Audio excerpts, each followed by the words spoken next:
Welcome to The Last Breakfast. Please enjoy the video. In this video, I will explain how to reset your Volkswagen Golf service light. First, get into your Golf and turn the ignition to the on position, but do not start the engine. Next, locate the trip odometer reset button, usually near your instrument cluster. Press and hold this button firmly. Continue holding it until you see the service light begin to flash or change.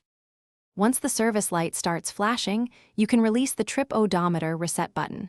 Then, turn your ignition completely off. This step is crucial for the system to register the reset properly. Finally, start your engine as you normally would. The service light should now be off, indicating a successful reset of the service reminder. This process is quite straightforward. For some newer Golf models, you might use the infotainment system. Turn on your car's infotainment screen. Navigate through the menus, often under Car or Settings. Look for a Service or Maintenance section. Within this, you should find an option to reset service interval or reset oil change.